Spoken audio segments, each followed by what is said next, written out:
কাইফা তাকফুরুনা বিল্লাহি, তুমি কি তোমার রবকে কিভাবে অস্বীকার করতে পারো? তুমি কি কখনো ভেবে দেখেছো তোমার অবস্থানটা? তুমি তো ছিলে সামান্য তোমার পিতার পৃষ্ঠ দেশ থেকে বেরিয়ে আসা সামান্য নাপাক পানি, যা তোমার মহান রব তোমার মায়ের মাতৃ জরাইতে সেখানে সুরক্ষিত করেছে। তোমাকে যেমন আকৃতি তেমন আকৃতি প্রদান করেছে, সেখান থেকে তোমাকে লালিত পালিত করেছে মহান রূপে। তুমি কখনো চিন্তা করে দেখেছো এই ব্যাপারটা?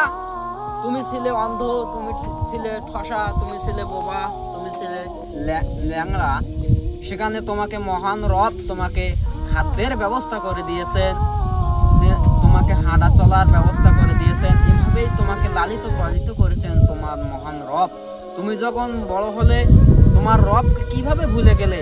তোমার রবের নির্দেশনগুলো থেকে তুমি মুখ ফিরিয়ে নিলে, তোমার রবের আদেশগুলো তুমি অমান্য করলে, তোমার রবের নিষেধগুলো তুমি এড়িয়ে চললে। কিভাবে তুমি অস্বীকার করলে তোমার রবকে, যিনি তোমাকে সেই মাতৃবিন্দুর সেই সেই এক ফোঁটা নাপাক পানি থেকে তোমাকে এই রকম আকৃতি দিয়েছে?